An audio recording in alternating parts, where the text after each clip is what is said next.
प्यारे बच्चों, हरीश शर्मा का प्यार भरा नमस्कार और शुभ आशीष आप सभी को। इस लेक्चर में हम संख्याओं की विभाज्यता के बारे में अध्ययन करेंगे। ये लेक्चर बहुत ही इम्पोर्टेंट लेक्चर है। इसमें हमें ये सीखने जा रहे हैं कि कौन सी संख्या किससे भाग होती है पूरी तरह से, उसकी विभाज्यता का नियम क्या है, ये सीखने जा रहे हैं। आपने सभी ने बहुत ध्यान से इसको समझना है, सुनना है, तभी ये आएगा और इससे हमें सवाल करने में बहुत आसानी रहेगी। सबसे पहले हम बात करते हैं कि 2 से विभाज्यता, 2 से विभाज्यता यानी 2 से कौन सी संख्याएं भाग होती हैं। देखिए, 2 से भाग होने वाली संख्याओं को तो हम देख के ही पता लगा सकते हैं, देखते ही पता लग जाता है। ऐसी संख्याएं जिनके इकाई के स्थान पर इकाई का अंक जो है वो 0, 2, 4, 6 और 8 में से हो, वो सभी संख्याएं 2 से विभाज्य होती हैं, 2 से पूरी भाग होती हैं। जिन भी संख्याओं के अंत में यानी कि इकाई के स्थान पर 0, 2, 4, 6, 8 होगा, वो सभी संख्याएं 2 से पूर्ण रूप से विभाज्य होती हैं। यानी कि सभी सम संख्याएं 2 से पूर्ण रूप से विभाज्य होती हैं। कोई भी संख्या आप ले सकते हैं, 7932 2 से विभाज्य है। आप लिख लीजिए 8, 9, 4, 6, 5, 9, 8 2 से विभाज्य है, क्योंकि इसमें इकाई का अंक 2 है तो इसमें इकाई का अंक 8 है। इनमें से कोई भी इकाई का अंक होना चाहिए 0, 2, 4, 6, 8 में से, वो सभी संख्याएं 2 से विभाज्य होती हैं। समझ गए बच्चों? जिसमें इकाई का अंक यानी कि आखिरी ये अंक या तो 0 हो या फिर 2 हो या फिर 4 हो या फिर 6 हो या फिर 8 हो, वो सभी 2 से पूरी भाग होती हैं। तो ये 2 से विभाज्यता है। इसी तरह से फिर 3 से विभाज्यता है।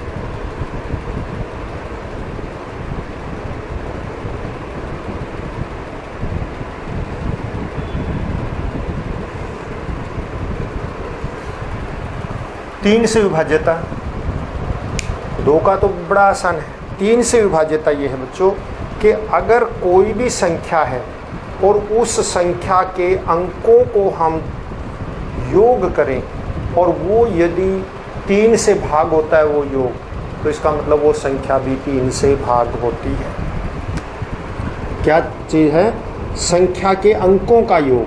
हम मान लिया यही संख्या ले लेते हैं, 7, 8, 9, 3, 2, ये 3 से विभाज्य है या नहीं, इसमें आप क्या करें, इनको जोड़ दीजिए। 7 + 8 + 9 + 3 + 2 आप जोड़ के देखिए।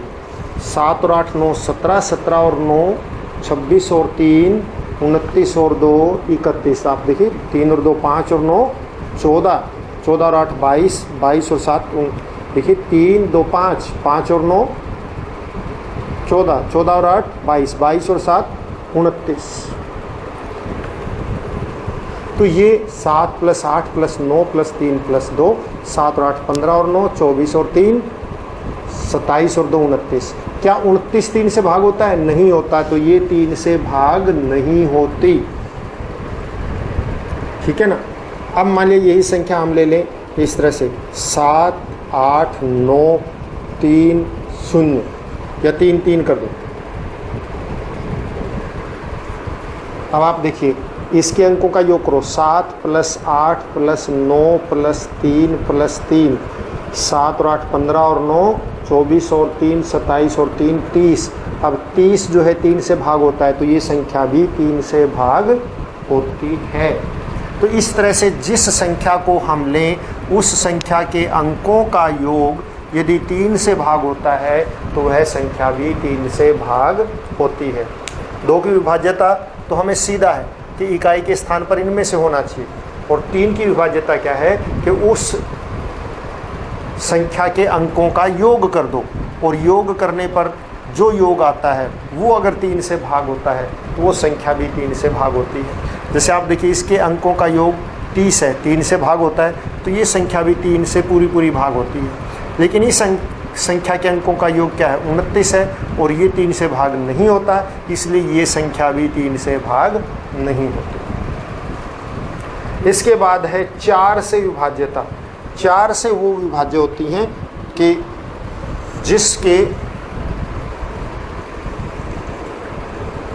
आखिरी 2 अक्षर 4 से यदि भाग होते हैं, 4 से विभाज्यता हम करते हैं।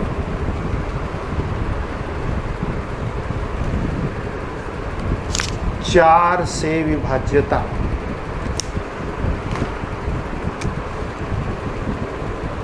जिस संख्या के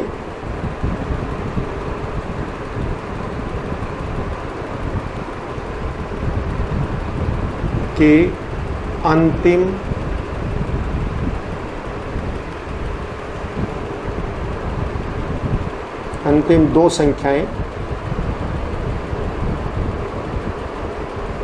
अर्थात इकाई और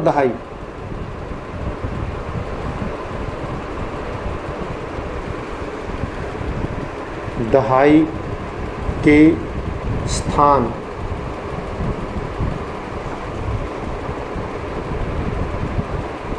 पर आने वाली संख्या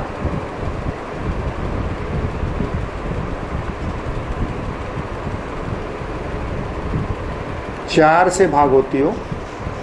अंतिम 2 संख्याओं का मतलब इकाई और दहाई के स्थान पर आने वाली संख्याएं 4 से भाग होती हो तो वह संख्या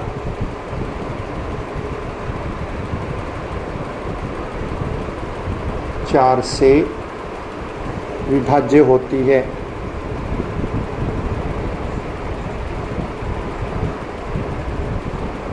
आपकी किताब में भी दे रखा है, आप नोट भी कर लीजिए। तो सम संख्याएं 2 से भाग होती हैं। 3 से विभाज्यता का क्या करेंगे, यदि दी हुई संख्या के अंकों का योग 3 से भाग होता है तो वो 3 से विभाजित होती है। 4 से वाली अगर किसी संख्या की ये जो इकाई दहाई का ये अगर 4 से भाग होता है तो पूरी संख्या भी 4 से भाग होती है। इसका मतलब ये देखिए इसमें 32 आ रहा है तो ये 4 से भाग होती है। अगर आप ले लें 8, 9, 4, 5, 1 तो ये देखिए 4 से भाग, ये 51 4 से भाग नहीं होता, इसलिए ये संख्या भी 4 से भाग नहीं होती। अगर आप ले लें इसी तरह से 5944 तो ये 4 से भाग होता है, इसका मतलब ये पूरी संख्या भी 4 से भाग होती है। आखिरी 2 4 से भाग होने चाहिए तो पूरी संख्या भी 4 से भाग होती है। तो ऐसे ये 4 से विभाज्यता है। 5 से विभाज्यता बिल्कुल आसान है। 2 से जैसे आसान है वैसे ही 5 से विभाज्यता भी आसान है। देखिए 2, 5 और 10 की विभाज्यता बहुत ही आसान होती है। 5 से विभाज्यता में क्या है,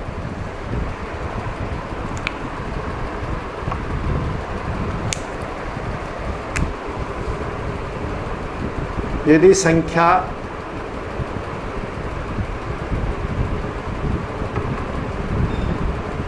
के इकाई के स्थान पर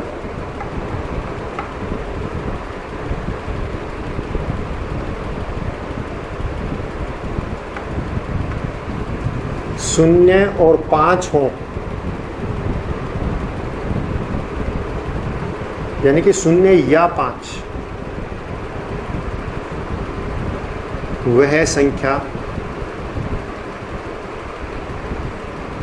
5 से विभाज्य होती है। यानी 5 से वो पूरी भाग जाएगी।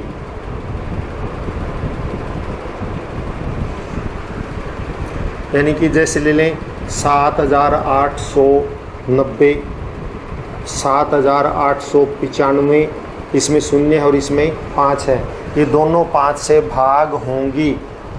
अगर कोई संख्या ले लें हम 7899, तो ये 5 से भाग नहीं होगी, क्योंकि इसके इकाई के स्थान पर ना तो 0 है और ना ही 5 है। तो ऐसी सभी संख्याएं जिसके इकाई के स्थान पे या तो 0 हो या फिर 5 हो, वो सभी 5 से भाग होती हैं। हमने 2, 3, 4, 5 के लिए क्या, 2 में क्या है, इकाई के स्थान पर 0, 2, 4, 6, 8 होनी चाहिए, यानी संख्याएं सम हो तो 2 से भाग होती हैं। अगर संख्याओं कई अंक, सभी संख्याओं के अंकों का योग 3 से भाग होता है तो वो संख्या भी 3 से भाग होती है। यदि आखिरी 2, 4 में क्या है, आखिरी 2 इकाई और दहाई वाला, ये 4 से भाग होता है तो वो 4 से भी भाग होती है। 5 में आपको बता दिया 0 और 5 होने चाहिए। और 6 का भी बिल्कुल आसान है, 6 से विभाज्य जो संख्याएं 2 और 3 दोनों से भाग होती हैं वो 6 से भी भाग होती हैं। तो 2 का भी हमें पता है और 3 का भी पता है। ये तो 6 से विभाज्यता में आप क्या लिखेंगे, यदि संख्या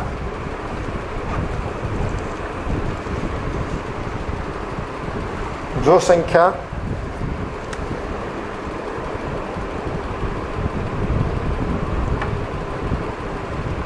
2 और 3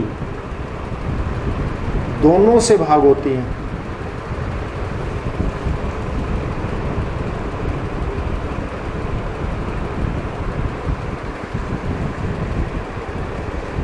वह संख्या 6 से विभाजित होती है।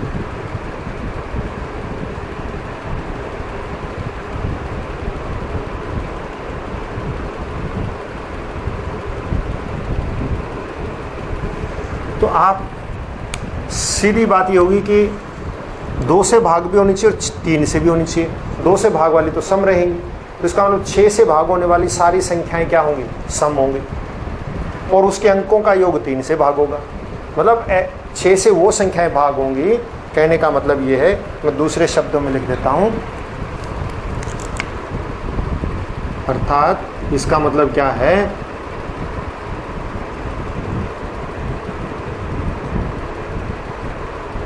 छः से, या आप ये लिखिए, ऐसी सभी सम संख्याएं, या ऐसी सम संख्याएं कहिए आप, ऐसी सम संख्याएं जिनके अंकों का योग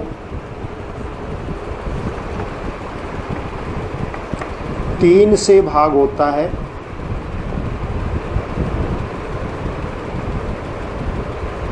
वो 6 से विभाजित होती है।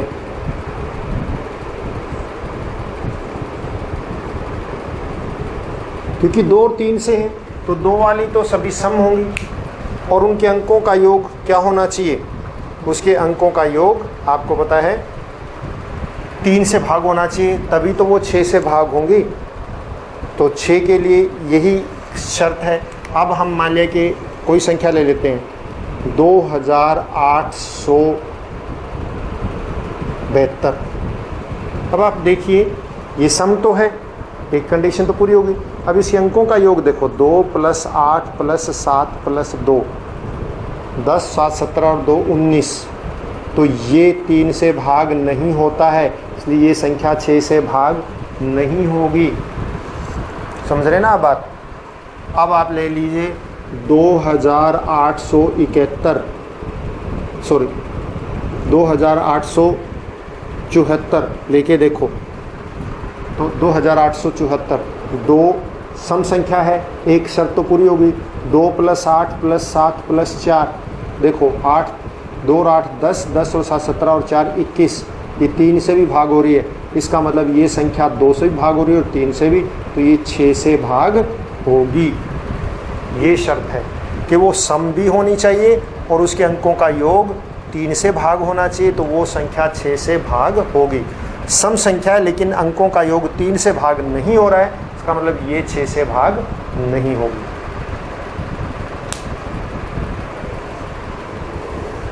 इसके बाद 7 से, बच्चों 7 से भाग होने वाली संख्या का 7 की विभाज्यता आपके सिलेबस में नहीं है, क्योंकि वो बहुत मुश्किल है आपके स्तर पर समझना। तो इसीलिए छोड़ा गया है, लेकिन फिर भी मैं आपको बता देता हूँ अगर किसी को समझ में आए तो। कोई भी संख्या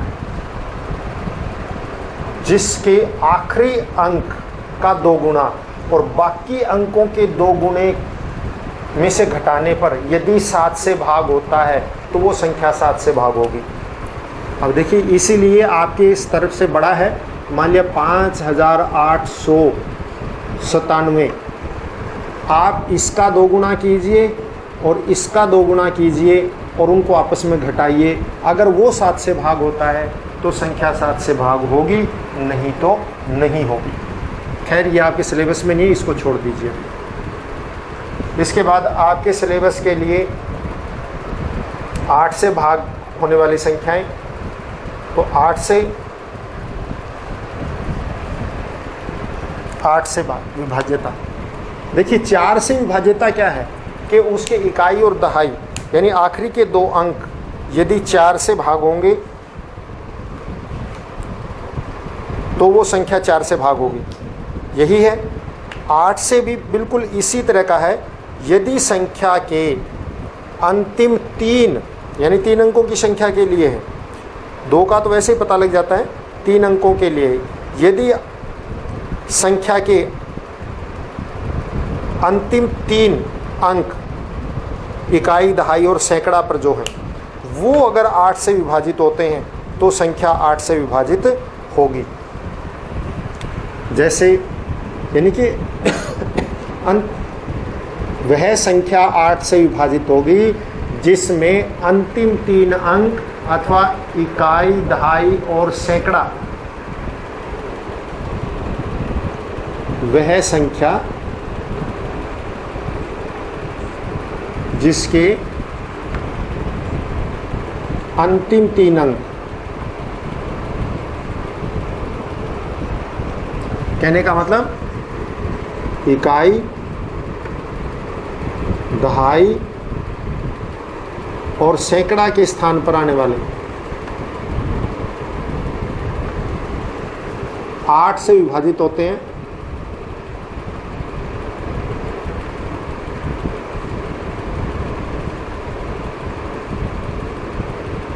तो वह संख्या 8 से विभाजित होगी। ये 3 अंक कम से कम होने चाहिए। 2 अंकों के लिए सीधा ही आप पहाड़े से ही अंदाज़ा लगा सकते हैं, और 3 अंकों के लिए और या उससे बड़े के लिए आपको बता दिया। ये मान लिया आपके पास है 8176। अब आप देखिए, इसके आखिरी 3 अंक क्या 8 से भाग होते हैं? 8 दूनी 16, 8 दूनी 16 ये होते हैं, तो ये संख्या 8 से विभाजित होगी। एक खास बात ध्यान देने की है कि 8 से विभाजित होने वाली सारी संख्याएं सम होंगी, विषम कोई नहीं होगी। 2, 4, 6, 8 इनसे विभाजित होने वाली संख्याएं, सारी संख्याएं सम ही होती हैं। 2, 4, 6 और 8 से विभाजित होने वाली, लेकिन शर्त है 2 वाली तो सिर्फ सम संख्याएं, 4 वाली में आखिरी 2 4 से विभाजित होने चाहिए, वो सम भी होनी चाहिए, और 6 में 2 और 3 दोनों से विभाजित होनी चाहिए, सम तो होगी। 2 से विभाजित होगी तो सम तो होगी। 8 वाली सम होगी, लेकिन आखिरी 3 अंक 8 से विभाजित होने चाहिए, तो वो संख्या भी 8 से विभाजित होती है। इसके बाद 9 से विभाज्यता, जैसे 3 की विभाज्यता है बच्चों, वैसे ही 9 की विभाज्यता है कि जैसे 3 किससे विभाजित होती है? यदि संख्या के अंकों का योग 3 से विभाजित हो तो संख्या भी 3 से विभाजित होगी। ठीक उसी प्रकार से यदि संख्या के अंकों का योग 9 से विभाज्य हो तो वह संख्या 9 पर विभाज्य होगी। यदि संख्या के अंकों का योग 9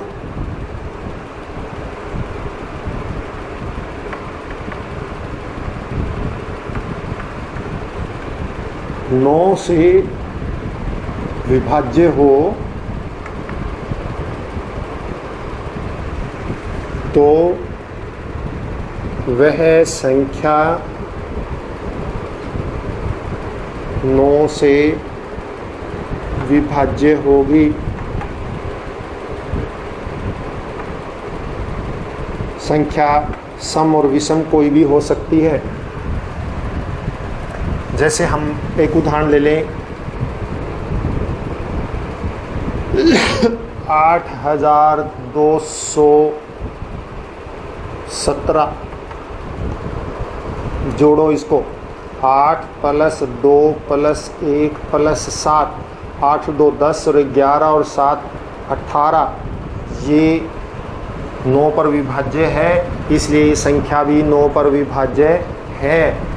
मान लिया कि 8218 ले लें, 8 + 2 + 1 + 8, ये 19 आ गया। ये 8 9 पर विभाजित नहीं होती, इसलिए ये संख्या 9 पर विभाज्य नहीं होगी। और इसके बाद आ गया 10 की विभाज्यता। और 10 की विभाज्यता सबसे आसान है, जिसके आखिरी में शून्य होगा वो सारी संख्याएं 10 पर विभाजित होंगी, और यदि शून्य नहीं है तो वह 10 से विभाजित नहीं होगी। आखिरी में क्या होना चाहिए? शून्य होना चाहिए। अंत में इकाई के स्थान पर अगर शून्य है तो वह संख्या 10 से विभाजित जरूर होगी, और यदि इकाई के स्थान पर शून्य नहीं है तो वह, यदि संख्या के इकाई के स्थान पर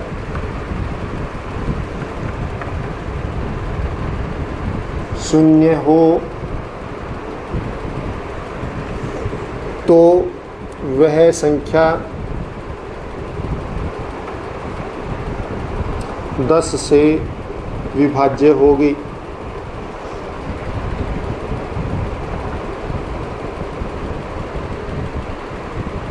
कोई भी संख्या ले लो, 8290, 5490, 5870, ये सभी 10 से विभाज्य हैं क्योंकि इनके इकाई पर शून्य है, और अगर शून्य को छोड़ के कोई और है तो ये 10 से विभाज्य नहीं होगी। अब इसी तरह से 11 से विभाज्यता,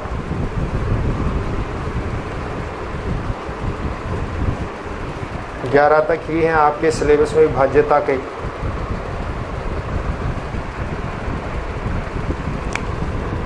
देखिए, कोई भी संख्या जब हम लिखते हैं तो उसमें सम और विषम पिच दाएं ओर से लेना है। जैसे अब आप इसको समझ लीजिए, 7895, अगर पहला तीसरा इनका योग और दूसरा और चौथे का योग का अंतर शून्य हो तो वो 11 से विभाजित होती है। जैसे आप देखिए, पहला और तीसरा इकाई, और ये पहला और तीसरा कितना है? 8 और 5, कितना हुआ? 13। और ये दूसरा और चौथा क्या हुआ? 7 और 9 16। इनका अंतर शून्य है? नहीं है, तो ये 11 से विभाजित नहीं होगी। इनके अंतर शून्य होना चाहिए, तभी जो है विभाजित होती है। मान लिया कि ये है 7898। अब आप देखिए, पहले और तीसरे स्थान का जोड़ कितना है? 16। चौथे और दूसरे और चौथे का जोड़ कितना है? 16। तो ये संख्या 11 से विभाजित होगी, और ये संख्या 11 से विभाजित नहीं होगी। तो ये संख्या 11 से विभाजित है। इस प्रकार से मान लिया, और ले लेते हैं हम कोई उदाहरण, 5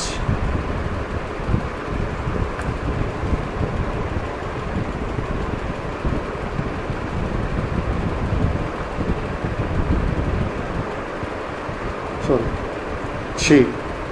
अब आप देखिए, 1 3 और 5, इनका जोड़ देखिए, 5 + 4 + 6 कितना है? 4 5 9 और 6 15, और 2 और 4 वाला 8 और 7 15,